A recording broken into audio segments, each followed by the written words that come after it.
Right, welcome back to special discussion Jeevan Daan చట్టం. మరి అవయవ దానాలకు సంబంధించిన మరి ప్రత్యేకమైన ఒక చట్టాన్ని బయటికి తీసుకురావడం జరిగింది. మరి దీని యొక్క కృషి, దీని వెనుక మరి కృషి మరి అఖిల భారత శరీర అవయవదాతల సంఘం ఫౌండర్ మరియు అధ్యక్షురాలుగా ఉన్న, అదేవిధంగా స్పెక్ట్ సంస్థకు అనుబంధంగా నడుస్తున్న ఈ యొక్క సంస్థకు సంబంధించిన మరి గూడూరు సీతమహాలక్ష్మి గారు మనతో పాటు మాట్లాడేందుకు సిద్ధంగా ఉన్నారు. అదేవిధంగా మరి విశాఖ జిల్లాకు సంబంధించి ఇదే సంఘానికి సంబంధించిన మరొక కీ రోల్ పోషిస్తున్న కీ పర్సన్ కూడా ఉన్నారు. వారు జి కన్యాకుమారి గారు. వీరిద్దరిని ఒకసారి మనం ఇన్వైట్ చేద్దాం.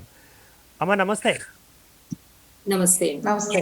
రైట్, ముందుగా గూడూరు సీతమహాలక్ష్మి గారు మీకు ధన్యవాదాలండి. మరి జీవన్ దాన్ చట్టం ఏర్పడడానికి మీరు చేసిన కృషి మరి అమోఘం అంటూ కూడా మరి వార్తా కథనం, అదేవిధంగా ఇప్పటికే మరి దీనికి సంబంధించి కూడా చాలామంది విజ్ఞప్తులు చేస్తున్నారు, మరి అదేవిధంగా సంతోషం వ్యక్తం చేస్తున్నారు ప్రత్యేకంగా ఒక చట్టం రావడానికి మీరు చేసిన కృషికి.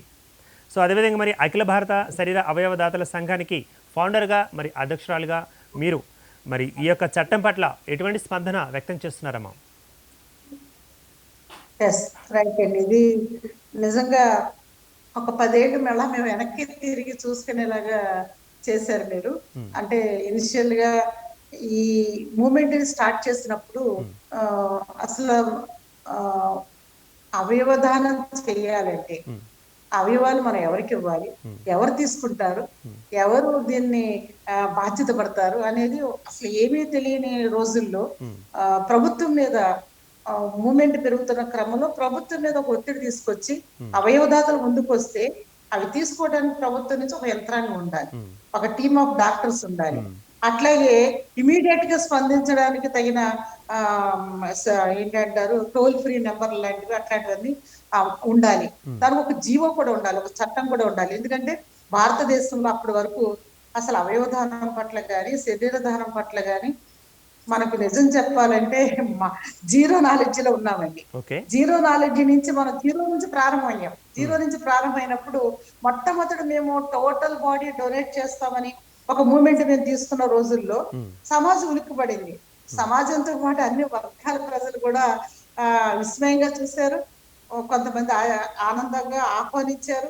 అంటే మెచ్యూరిటీ ఉన్న పీపుల్, సమాజానికి ఏదో ఒకటి చేయాలని నిరంతరం తపన పడుతున్న మేధావి వర్గం కానివ్వండి, రచయితలు కానివ్వండి, సామాజిక ఉద్యమకారులు కానివ్వండి, వారు చాలా చక్కగా దీన్ని రిసీవ్ చేసుకున్నారు. అందుకనే ఈ ఉద్యమంలో డాక్టర్ అవసరాల రామకృష్ణారావు గారు, ఇచ్చాపురం రామచంద్రం గారు లాంటి వాడు, దాట్ల దేవదానం రాజు గారు లాంటి వాళ్ళు, రైటర్స్ చాలా మంది ఇన్వాల్వ్ అయ్యారండి. రైటర్స్ యొక్క సపోర్ట్ మాకు దొరికింది. శరసాని ప్రసాద్ గారు, కృష్ణాబాయి గారు, ఇట్లాంటి ప్రముఖులందరూ కూడా ఈ ఉద్యమాన్ని హార్ట్ఫుల్ గా ఆహ్వానించారు.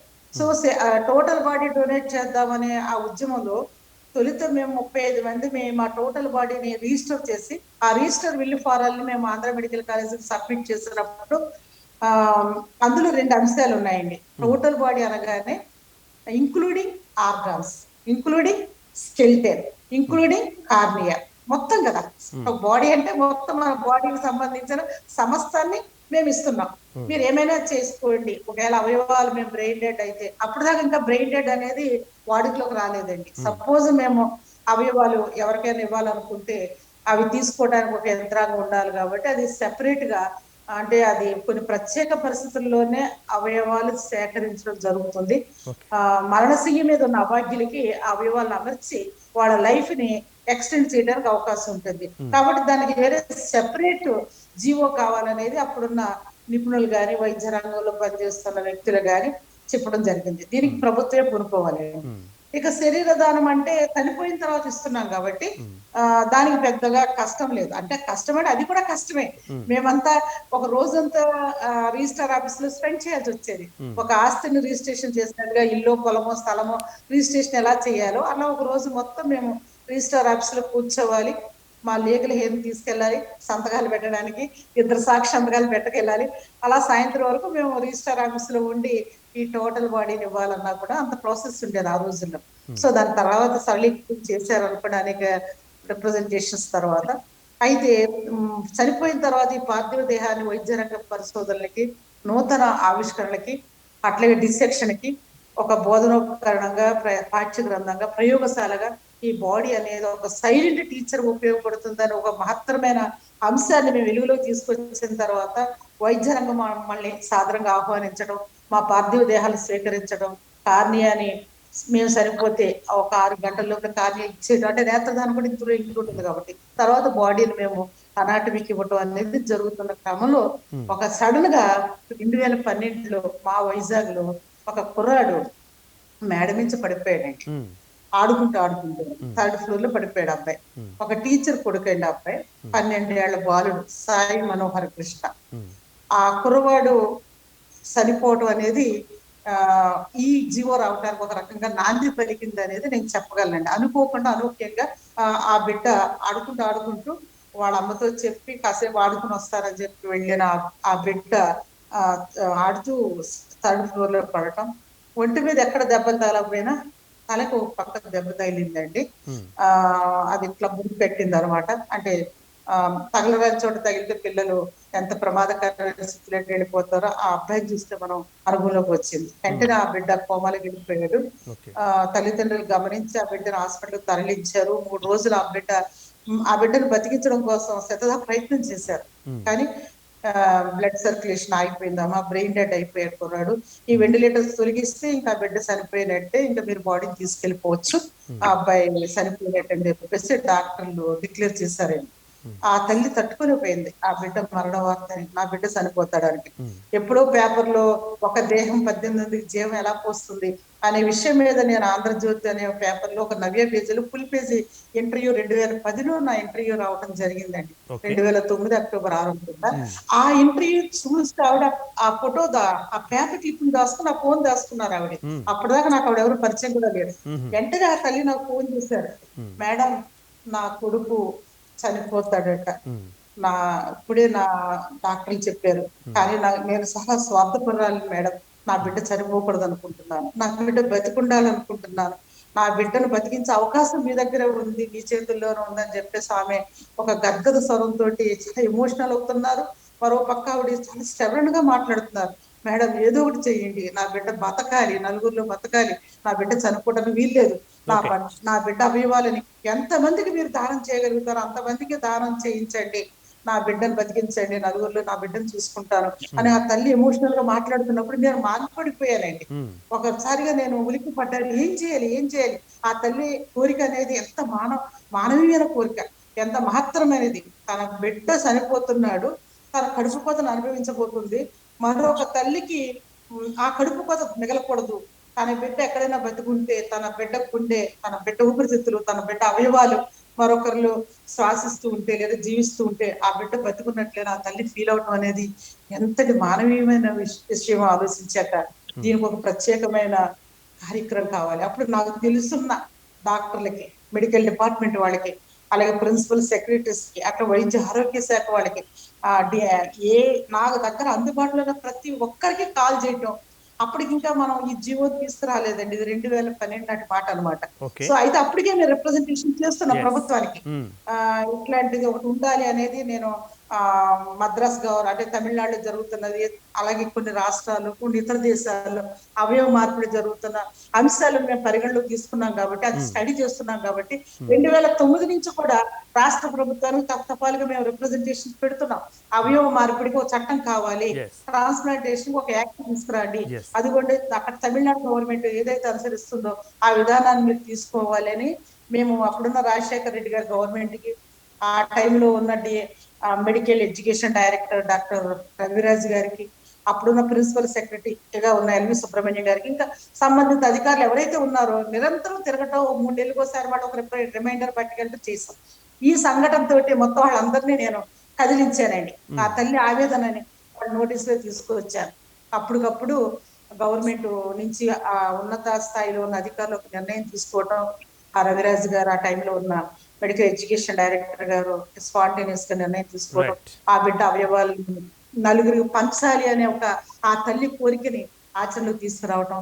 ఆ మరుసటి రోజు అన్ని పేపర్లో కూడా మీరు చూసే ఉండొచ్చు, సాయి కృష్ణ సదా స్మరామి అని, పుట్టెడు దుఃఖంలో కూడా అంతులేని ఔదార్యం అని చెప్పేసి ఆ తల్లిదండ్రులకు గురించి అప్పట్లో పేపర్లో రావటం, ఇదంతా సమాజానికి ఒక్కసారిగా ఒక వెలుగు వచ్చినట్లు అయిందండి. అంటే ఒక బిడ్డ చనిపోతూ కూడా ఆ బిడ్డ 10 మందిని బతికించాడు అనేది ఒక మేల్కొల్పులాగా, ఒక అసలు ఊహించితేనే మనకి శరీరాలు గాని మన మనసులు గాని పులకించిపోయే అంశం అనమాట. ఆ బిడ్డ కళ్ళు చూస్తున్నాయి, ఆ బిడ్డ గుండె శ్వాసిస్తుంది, ఇప్పుడు ఆ బిడ్డ ఊపిరితిత్తులు మరొకళ్ళు ప్రాణం పోస్తున్నాయి. ఇవన్నీ కూడా ఆలోచిస్తుంటే చాలా చాలా ఇది మానవీయమైన విషయం అండి. అసలు మానవత్వం ఉన్న మనుషులకు మాత్రమే అది అర్థం అవుతుంది. ఎస్. ఈ విషయం మీద ఇంకా అప్పుడు సీరియస్ గా వర్క్ చేసామండి. ఆ వర్క్ చేయడం వల్ల 2012లో మళ్ళీ ఈ ప్రెషర్ ఎక్కువ ఇచ్చిన తర్వాత అదే పనిగా మేము కూర్చోవటం వల్ల తిరగడం వల్ల ఇంకా 2003 వచ్చేసరికి దాన్ని ఒక చట్టం రూపం తీసుకురావడం జరిగిందండి. సో దీని వెనకాల డ్రాఫ్టింగ్ ఉంది, అనేక పర్యాయాలు కదిలించడానికి కదలిక తీసుకురావడానికి. ఎందుకంటే నేను చాలా ఇంటర్వ్యూలో చెప్పాను, ప్రజల్లో కదలిక తీసుకురావడం మాకు ఈజీ అయిందండి. అంటే అవయవదానం చేయండి అయ్యా, నేత్రదానం చేయండి అయ్యా, ఇప్పుడు అంటే రక్తదానం చేయండి సీతమహాలక్ష్మి అయ్యా. గారు, అంటే చట్టం తేవడంలో మీకు సులువు అనిపించిందా? ప్రజల్లో అవగాహన తెప్పించడంలో సులువు అనిపించిందా? ప్రజల్లో అవగాహన కల్పించడమే సులువు అనిపించిందండి. నిర్మోహనంగా చెబుతున్నాను నేను. ఎందుకంటే 2008 నుంచి మా ప్రయాణం మొదలైన తర్వాత నాతో ఇంతమంది కాంటెంపరీస్ కూడా జాయిన్ అయ్యారు. ఒక 35 మందిని తొలి దశలో ఒప్పించడమే కొంచెం కష్టసాధ్యమైన పని. ఆ తొలి అడుగు 35 మందితో పడిన తర్వాత అది వందల వేల సంఖ్యకి వెళ్ళిపోయింది. ఆ 4 ఏళ్లలో అంటే 2008 నుంచి 2013 వరకు వేలాది మంది శరీరదాతలుగా, అవయవదాతలుగా, నేత్రదాతలుగా, కుర్రవాళ్ళైతే, యువకులైతే రక్తదాతలుగా ఎన్రోల్ అయిపోతున్నారు. కానీ ప్రభుత్వం నుంచి ఒక జీవో రప్పించడానికి, ఈ చట్టం తీసుకురావడానికి ఒక 3-4 ఏళ్ళు సుదీర్ఘమైన పోరాటం చేయాల్సి వచ్చింది. మొత్తానికి ఎట్టకేళ్ళకి 2013లో జీవో రిలీజ్ అయింది. ఆ తర్వాత మనం 2014లో విడిపోయాం మనము ఆంధ్ర తెలంగాణగా. దాన్ని తెలంగాణకు ఒక విభాగం అయింది, ఆంధ్రప్రదేశ్ కు ఇంకొక తెలంగాణకి, ఆంధ్రప్రదేశ్ కు ఒక విభాగం వచ్చిందండి. ఎన్టీఆర్ యూనివర్సిటీలో ఆధ్వర్యంలో మనకు నడుస్తుంది. అక్కడ హైదరాబాద్ లో అయితే నిమ్స్ హాస్పిటల్ ఆధ్వర్యంలో జీవనదానం నడుస్తుందండి. రైట్ అండి సీతమహాలక్ష్మి గారు. మరి ఇదే అంశం మీద చేయాల్సి వస్తుందండి. ఇందాక మీరు అడిగారు కదా, Yes. ప్రజలను మేల్కొల్పడమే నా దృష్టిలో తేలికైందండి. అదే ఈజీ అయింది, అదే కష్టం అనుకుంటారు. All the best madam. All the best. Yes Kanyakumari garu, మరి కన్యాకుమారి గారు చెప్పండి, మీరు విశాఖ జిల్లాకు సంబంధించి శరీర అవయవదాతల సంఘంకి మరి కీ పర్సన్గా మీ యొక్క పాత్రను పోషిస్తున్నారని మరి సీతమహాలక్ష్మి గారు చెప్పడం జరిగింది. మరి జీవన్దాన్ చట్టం వల్ల మరి అవయవాలు కోరుకునే వారికి న్యాయం జరుగుతుందంటారా? ఎంతవరకు జరుగుతుందంటారు? అది చట్టం ఇంప్లిమెంట్ చేసే విధానాన్ని బట్టి ఉంటుందండి. చట్టం అయితే తేగలిగాం కానీ కన్సర్న్ అధికారుల చేతుల్లో ఉంది. ఈ విషయంలో మేము అంటే మా సంస్థ ద్వారా మేము వెళ్ళి వాళ్ళని డిమాండ్ చేసే పరిస్థితి అనేది మాకు ఉండదు. మెయిన్ గా అసలు ఈ చట్టం తీసుకురావడం ముఖ్య ఉద్దేశం పేదవాళ్ళకి మంచి జరగాలి, పేదవాళ్ళకి అవయవాలు తక్కువ ఖర్చుతో గవర్నమెంట్ హాస్పిటల్స్లో చేయాలి, సమానంగా ఉండాలి అనే దీంతో చట్టం అనేది మనం అందరం ఎప్పటి నుంచో విన్నదే, all are equal before law అనేది. కాకపోతే మాకున్న ఒక రకంగా ఒక డిసప్పాయింట్మెంట్ ఉందండి. చట్టాన్ని కూడా చాలా వరకు సోకాల్డ్ చేయించుకోగలిగిన వాళ్ళే ఎన్నో రకాలుగా వాళ్ళ దారుల్లో వాళ్ళు వెళ్ళి వాళ్ళు బెనిఫిట్ పొందుతున్నారండి. ఆ రకంగా చట్టం వచ్చినందుకు పడిన శ్రమ సీతమహాలక్ష్మి గారి ద్వారా మనం విన్నాము. కానీ అది ఇంప్లిమెంటేషన్ జరుగుతున్న విధానంలో మాత్రం మాకు చాలా అసంతృప్తి మిగిలిపోయిందని నాకైతే అనిపిస్తుందండి. అంటే కన్యాకుమారి గారు అసంతృప్తి అన్నారు, మరి ఏ భాగంలో, ఎక్కడ, ఎలా జరిగిందంటారు, ఎలా జరుగుతుందంటారు అసంతృప్తి? మేము దేనికైతే ఇంత కష్టపడి ఒక చట్టం తీసుకొచ్చి చట్టము అనేది అందరికీ సమానమే అని అన్నప్పుడు ఒక పేద మనిషికి న్యాచురల్ గా గవర్నమెంట్ హాస్పిటల్స్ కే వెళ్తారు వాళ్ళు. ఆ ప్రాసెస్ లో అక్కడికి ఆర్గన్స్ వచ్చినా కూడా మెడికల్ పరంగా they have their own sources or own reasons to tell whatever that is. అది అక్కడ ఆ పేద వ్యక్తికి చెందకుండా చేతుల కార్పొరేట్ వాటికి వెళ్ళిపోవడం, అవి చూస్తుంటే మేము తీసుకొచ్చిన చట్టము, ఈ చట్టము అనేది ఈ విషయంలో కూడా ఆల్ ఆర్ ఈక్వల్ అనేది ఇంప్లిమెంట్ అవటలేదు అనే బాధ మాత్రం మా మనసులో ఇంకా పెరుగుతూనే ఉందండి. కన్యాకుమారి గారు, ఒక్క నిమిషం. సీతమహాలక్ష్మి గారు, మరి మీరు అంత కష్టపడి మరి కృషి చేసి ఒక చట్టాన్ని బయటకు తెప్పించిన పరిస్థితి ఇప్పుడు మనం విన్నాం, చూసాం కూడా. మీ మాటలో కూడా ఒకసారి మళ్ళీ అందరం వినడం జరిగింది. మరి ఈ చట్టం అనేది కేవలం కాసులు ఉన్న వారికి మాత్రమే, కార్పొరేట్లో ఆసుపత్రిలో చికిత్స పొందుతున్న వారికి మాత్రమే పొందుతున్నారు అంటూ కూడా మరి కన్యాకుమారి గారు చెప్పడం జరుగుతుంది. మరి మీరేమంటారమ్మా? 100% వాస్తవం అండి. ఆవిడ ఆవేదన అంటే ఆవిడ మాటల్లో వ్యక్తమైన బాధంతా కూడా మా ఆంధ్రప్రదేశ్ అదే అఖిల భారత శరీర అవయవదాతల సంఘంలో పనిచేస్తున్న ప్రతి కార్యకర్త యొక్క ఆవేదనేనండి. ఎందుకంటే నిజంగా ఏ ప్రజా ఉద్యమైనా ప్రజల కంటే పేదలకి మేలు చేయాలి. ఇంత కష్టపడి సాధించిన ఈ ఉద్యమం లేదా ఈ యాక్ట్ అనేది ధనికులకి ఉపయోగపడింది. ఆచరణలో ధనికులు మాత్రమే అవయవ మార్పిడికి ముందుకు రావటం, వారు ఎంత డబ్బు ఖర్చు అయినా కానీ ఆపరేషన్ అయ్యే ఖర్చుని, ట్రాన్స్ప్లాంటేషన్ ఖర్చుకి వెనుకాడకపోవటం, కార్పొరేట్ హాస్పిటల్స్ మేము అవయవ మార్పిడి మేము చేస్తాం అని చెప్పేసి ప్రభుత్వానికి కట్టాల్సిన ఆ 2 లక్షల రూపాయలు ఎంతో కట్టాలి, ఫీజు కట్టాలని అనుమతులు తెచ్చుకోవాలంటే ఆ 2 లక్షలు ఈజీగా కట్టేయటం. ఒక కిడ్నీ ట్రాన్స్ప్లాంటేషన్ ఒక కార్పొరేట్ హాస్పిటల్లో జరగాలంటే 8 లక్షల నుంచి 10 లక్షల నుంచి 15 లక్షల నుంచి డిమాండ్ చేస్తున్నారు వాళ్ళు. ఇక్కడ అవయవాలు ఇచ్చేదేమో పేదవాళ్ళు, ఆ యాక్సిడెంట్ లో బ్రెయిన్ డెడ్ అయి సరిపోతున్నదేమో పేదవాళ్ళు, అవయవాలు సేకరించిన జీవనదాన విభాగం వాళ్ళు, అవి అమర్చడానికి ముందుకు వస్తున్న వాళ్ళు ఎవరయ్యా అంటే అవి తీసుకోవడానికి స్వీకరించడానికి ఎవరు ముందుకు వస్తున్నారంటే మా ఫ్రెండ్ చెప్పినట్లుగా ధనికులు మాత్రమే వస్తున్నారండి. ఎందుకంటే ఆపరేషన్ ఖర్చు ప్రభుత్వం అవయవాన్ని ఉచితంగా ఇస్తున్న జీవనదాన్ ద్వారా ఆ ప్రయారిటీ లిస్ట్ లో ఆయన మీరు ఆపరేషన్ చేయించుకోవడానికి సిద్ధంగా ఉన్నారా అని చెప్పేసి వాళ్ళకి కాల్ చేస్తే ఆ పేదవాడు నేను చేయించుకోలేకపోతున్నాను, ఇంత డబ్బు ఖర్చు అవుతుందని వాళ్ళు చెప్పగానే భయపడి ఆయన అవకాశాన్ని వదులుకునేసరికి ఆ వెనకున్న వాళ్ళు ముందున్న వాళ్ళు అసలు ఆ ప్రయారిటీలో లేని వాళ్ళు కూడా ఫోర్ ఫ్రంట్ లోకి వచ్చేసి ఎన్ని లక్షలైనా కానీ ఆ కిడ్నీ ట్రాన్స్ప్లాంటేషన్ చేయించుకోగలిగిన స్తోమత ఉన్న ధనికులు ఎవరైతే ఉన్నారో, సంపద కలిగిన వాళ్ళు ఎవరైతే ఉన్నారో ఆ కార్పొరేట్ హాస్పిటల్స్ వాళ్ళకి రెడ్ కార్పెట్ వేసి చక్కగా వాడికి రైట్ అండి. రెడ్ కార్పొరేట్ అన్న పదం ఒకసారి మనం గుర్తు చేసుకున్నట్లయితే మరి మద్రాస్ నుంచి హైదరాబాద్కి లేదా హైదరాబాద్ నుంచి వైజాగ్కి అంటూ ప్రత్యేక వాహనాల ద్వారా గ్రీన్ ఛానల్ ఏర్పాటు చేసి మరి ఆ యొక్క గుండె కానీ లివర్ కానీ అటువంటి మరి అవయవాలను కూడా వాడికి అందజేస్తున్నారంటే కేవలం మరి గొప్పవారికైనా నిరుపేదలకు కూడా అందజేసే అవకాశం ఉందా చట్టం ప్రకారం? అది 99% గొప్ప వాళ్ళకేనండి. అది రెడ్ కార్పెట్ వేసిన, గ్రీన్ ఛానల్ ఏర్పాటు చేసిన, ఎయిర్ అంబులెన్స్ ద్వారా అవయవాల్ని విత్ ఇన్ అవర్స్ లోపల పంపించాలి. కాబట్టి ఆ ఎయిర్ అంబులెన్స్ ద్వారా ఈవేళ అవయవాలు ట్రాన్స్పోర్ట్ అవుతున్నా గానీ ఇదంతా కూడా ఆ ఖర్చునంతా బేర్ చేయగలిగింది ధనికులేనండి, సంపద కలిగిన వాళ్ళే. కాబట్టి ఇదంతా కూడా ఈ హడావిడి కానివ్వండి, ట్రాఫిక్ కంట్రోల్ చేయడం కానివ్వండి, గ్రీన్ ఛానల్ కానివ్వండి, ఇటు పోలీసు యంత్రాంగం, ప్రభుత్వ యంత్రాంగం కలిసి అంటే ఒక మనిషి ప్రాణాలు నిలబెట్టడానికి ఆ యొక్క సన్నద్ధత ఉండటం, అంత అలర్ట్నెస్ ఉండటం ఆహ్వానించదగిందే. అయితే అక్కడ ధనికుడ పేదవాడు అనేది ఉండకూడదు కదండి. ప్రాణం అనే విలువ ఇద్దరికి ఈక్వల్ మా దృష్టిలో. అదే అంత ఎఫర్ట్, అంత అలర్ట్నెస్ ఒక పేదవాడి ప్రాణాన్ని నిలబెట్టే విషయంలో ఎందుకు జరగటం లేదు? మీకు ఒక లైవ్ ఎగ్జాంపుల్ చెప్తానండి. ఒక 20 ఏళ్ల కుర్రాడు ఉద్దానం ప్రాంతం నుంచి వచ్చాడు, శ్రీకాకుళం జిల్లా, అల్లు లక్ష్మీనారాయణ.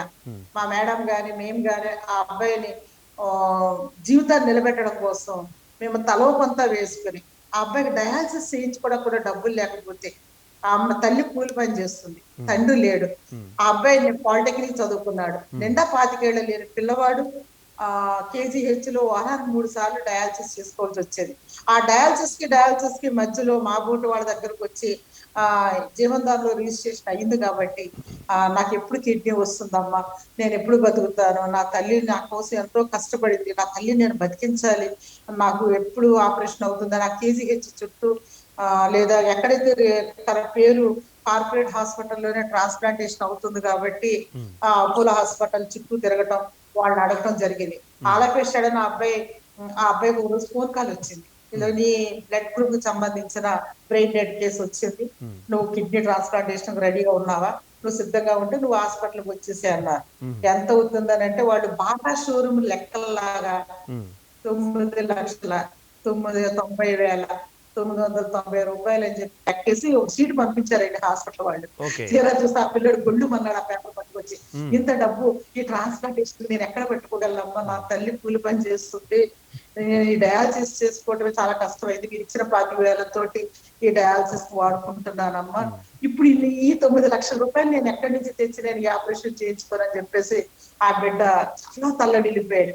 మేము ఎంత ప్రయత్నం చేసినా ఆ గవర్నమెంట్ నుంచి సీఎం నిధులు ఉంటారు కదండి, ఆ ఎమ్మెల్యే చుట్టూ వాళ్ళ చుట్టూ వీళ్ళ చుట్టూ ఆ ఎంపీ నిధులు ఎమ్మెల్యే నిధులు లేదా ముఖ్యమంత్రి సహాయ నిధులు నుంచి ఎన్ని ప్రయత్నాలు చేసినా ఇన్ టైంలో అబ్బాయిని అందలేదు. ఆ తర్వాత ఆ కిడ్నీ ఆయన తర్వాత పేరు ఎవరికైతే ఉందో ఈ లోపల ఈ ప్రయత్నాలు నువ్వు చేసుకుంటూ ఉంటూ నెక్స్ట్ వాళ్ళకి ఇచ్చేస్తున్నావు అన్నారు. ఆ అబ్బాయి నెక్స్ట్ మళ్ళా తనకి కిడ్నీ ఎప్పుడు దొరుకుద్దా అని మళ్ళీ ఎదురు చూస్తున్న క్రమంలోనే ఒక రోజు డయాలసిస్ వెళుతూనే ఆ అబ్బాయి ఆటోలోనే కనుమీయడం జరిగిందండి.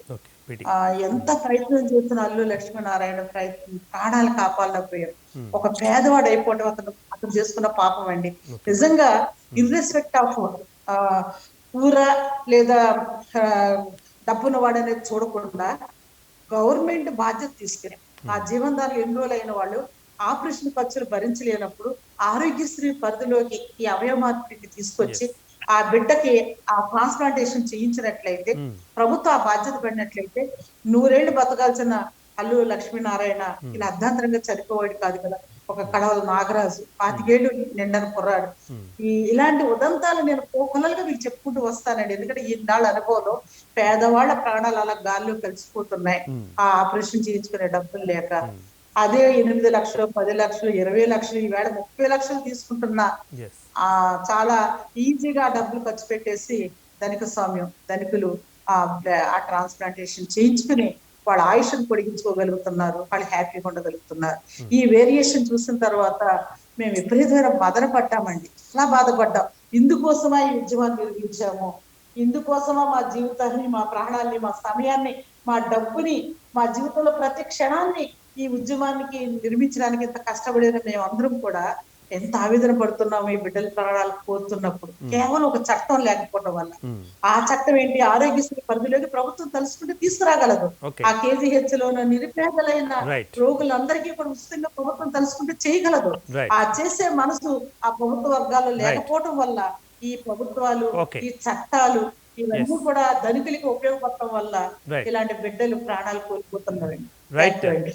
రైట్ సీతామహాలక్ష్మి గారు, చిన్న బ్రేక్ తీసుకునే ప్రయత్నం చేద్దాం. మళ్ళీ బ్రేక్ తర్వాత మళ్ళీ కంటిన్యూ చేద్దాం. మరి మొత్తానికి రెడ్ కార్పెట్లు, గ్రీన్ ఛానళ్ళు మరి ఇవన్నీ ఏర్పాటు చేసి మరి యొక్క అవయవాలు ఎవరికి ఇస్తున్నారు, మరి అవసరంలో ఉన్నవారికా లేకపోతే ఆర్థికంగా ఉన్నవారికా, మరి ఎవరికి అందజేస్తున్నారు, మరి చట్టం ఏం చేస్తుంది, చట్టం ఏం చెబుతోంది, మరి చట్ట ప్రకారం జరగాల్సిన ప్రకారమే జరుగుతుందా మరి అన్న విషయాలను చర్చించే ముందు షార్ట్ బ్రేక్ తీసుకుందాం. Stay tune. If you like this video, please like it, share it, and for more videos, please subscribe to our channel.